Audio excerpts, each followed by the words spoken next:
Hi, I'm a Blisy. Hey guys, before the battle starts, I just want to make an announcement that yes, Ultra Sun and Moon RNG guides will be coming out. I just have to finish Ultra Sun first. Uh, right now it's November 22nd. This is going to be uploaded the day I'm recording it, but it's November 22nd, and I just beat the Sophocles trial, so I would expect some RNG guides probably starting around probably this weekend. I'll get some in. Anyway. This was a battle I had at a Project M tournament last Thursday with my my friend MullDrifter, and so he had I believe it was like a variant on an OU team he was testing, and I said I would build an OU team, and then I just didn't, and so I just made this team and like as soon as I could, and it was just a really fun battle, I thought. So we played in person. It was just a fun time. Hopefully I'll have more of these battles with him to upload. And more battles in general to upload. Anyway, with that out of the way, let's get down to the team analysis. He's got some typical OU affair here. I think the minor exception is, so he usually is a stall player from my understanding, so this is more of like a bulky offense type of team he's got going on. Mine's just a very regular, no, his isn't a bulky offense, his is like a bulky balance sort of thing. Mine's definitely more of a just pretty straightforward balance kind of team.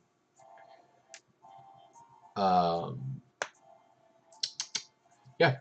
So the big threats to look out for his team is obviously the full Corona, obviously the Excadrill with Sand, which comes to bite me in the ass later.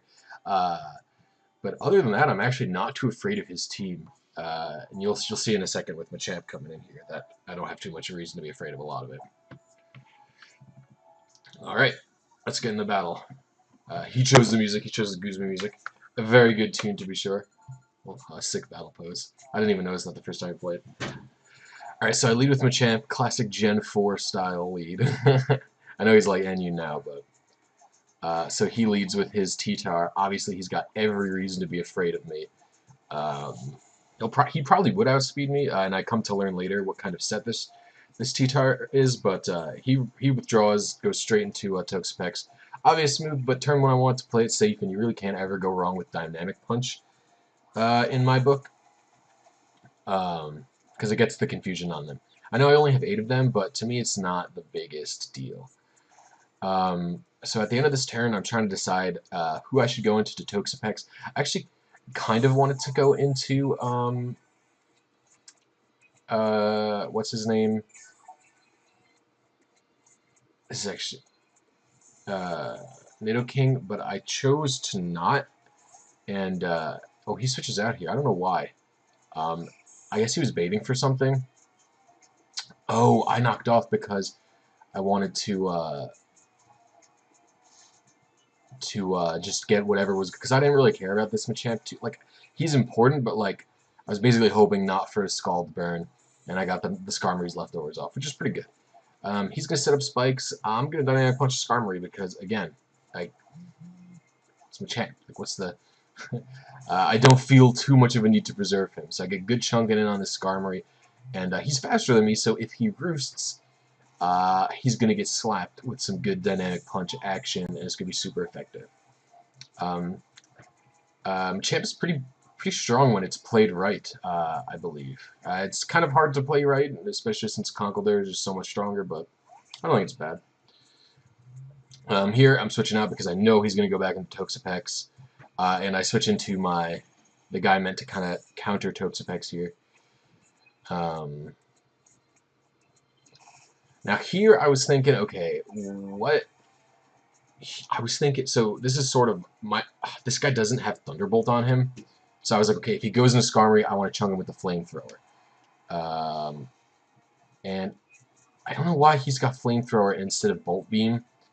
I don't recall. It might be a set for a different tier. Anyway, so he gets in there, and I was like, okay, well, now I have to Earth Power. I can't risk another Flamethrower, so I go for the Earth Power, which is going to be super strong. And I crit him. It's super big. That Toxapex was a big... He has almost nothing to stand in the way of my Machamp at this point. He goes into T-Tar. And I'm like, all right, well, this is like, I was like, okay, it could be like, again, I know he's a stall player, so I'm like, okay, this is probably some like weird bulky T-Tar set, and I'll just get a huge chunk on him with that, and then he just outspeeds me and kills me, and he's scarfed, and I'm like, oh, all right, well, you know, there you go. there we go with that one. And I go into Machamp here, which in retrospect isn't a great idea. I should have gone into Tornadus T, who has U-turn and superpower, and just a lot of ways to deal with the situation. So letting my Machamp get chunked here, not the greatest plan for me. Now, it doesn't do that much damage, but the Sandstorm is going to prevent Lefty's recovery, which is actually pretty bad. And comes to bite me later on. Now, at this point, I'm realizing, alright, Machamp's pretty low, and he actually can't tank the Excadrill like I would have wanted him to, but I'm thinking, okay, it's not the biggest deal in the world, but it's still not great. So he goes into this thing, and I'm like, what is this, some Psychium Z set? Does he think he can kill me from here with Bug Buzz? Fire Blast probably could, but he goes for the Quiver Dance. And he had actually said a comment, like he clicked Quiver Dance, and he was like, oh no.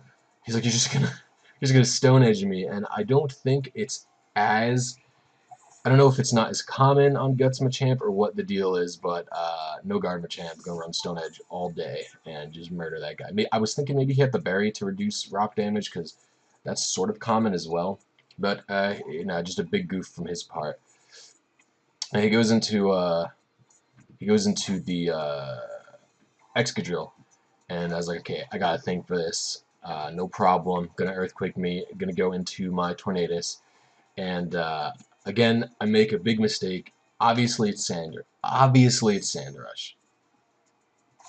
I let him completely murder me with Continental Crush. Complete murder. And now, the at this point, I'm like, okay, there's probably no chance my dumb bird guy lives this, but we can hope. He is fairly bulky, but again, he's not like max defense, max health bulky. So, good job, Tornadus T. So I go into Machamp, and I'm like, alright, well, that was a pretty big blunder for me. And then the spikes hurt me, and I was like, oh, Machamp is done. So Machamp dies here. There's no way. I don't even think of the health he was before Machamp would have lived. But, so Machamp dies here, and I'm like, oh, no. Oh, this is so bad. So I go into my Clefable, basically hoping I could live in Ironhead. But he kind of like casually mentions as this turn, he's like, oh, I don't have any of the old gen games, so I couldn't, I don't have any move tutors, so that means he doesn't have Ironhead.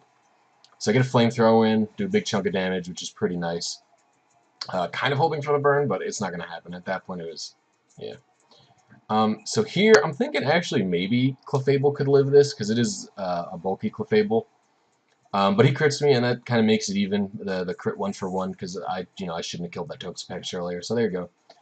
At this point, I only had the ability to go into this guy, and I was basically just hoping Steelium Z would kill him. And Corkscrew Crash is going to... Man, this must have been very close, because I don't think... Because Corkscrew Crash is only going off 50 base power move here from Gear Grind.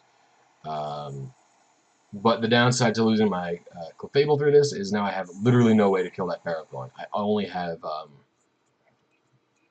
this thing and my own Toxapex left. So obviously I'm like, okay, well, I've played against him before, and I know he prefers to do. I know he prefers his Ferrothorn to do Power Whip and not Gyro Ball, and I know I think it runs knockoff. I'm not sure. I don't remember. But I know, the Leech Seeds say, so I know I resist all his moves pretty good, and I don't have to worry about speed boosting. But the problem is this Leech Seed, because he can get it up, and he'll just do a lot of chip damage versus me, and I don't really have much of a way to deal with this guy. And he really doesn't have a way to kill my Toxapex either, honestly.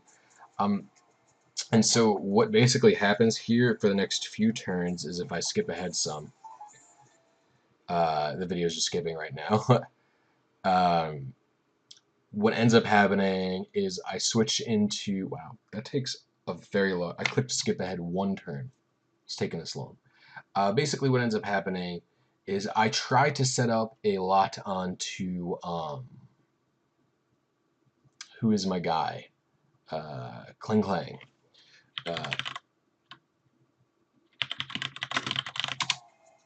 Wow, 1 turn skipping that much.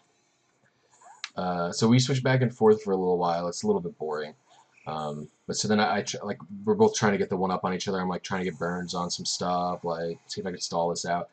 And that actually did a lot.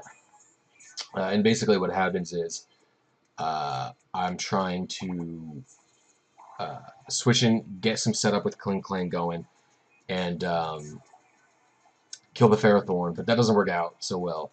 And I absolutely get murdered by Ferrothorn, because, you know, I'm going to be taking double damage from, I'm going to take 2, what's it called? It's not, it is Iron Barbs. I'm going to take double Iron Barb damage from the Ferrothorn. It's like, okay, well. And my only other move is a recoil move. I don't have return. So there was no way I was one-hit killing him. And then I think he also runs Rocky Helmet on that Ferrothorn, so there you go. And I end up getting down to just my Toxapex. And so here's my setup. So I set up gear, shift gears a bunch, and I try to do gear grind stuff, but it's not going to work out, as you see. And so once I lose, you'll see, once I lose this guy, I could have tried to stall him out with Toxapex. He really didn't have a way to kill it. But at the same time, Toxapex ain't killing 2 steel types. So I don't know. Like, I don't think I could have stalled him out, but the point is it was Wi-Fi. It was like, it's not like this was, you know, if this was Showdown, I would have tried to stall out for days, but this wasn't Showdown. This is in person. We were at a tournament. Wanted to go to the diner. So I was just like, oh man, I ain't doing this. And so so he ends up winning in a pretty close and a pretty fun match, I thought, personally. And I'm looking forward to fighting him again with a more well-rounded Ultra Sun and Moon team. So good game, MullDrifter, and I'll see you guys later. Thanks so much for watching the bout.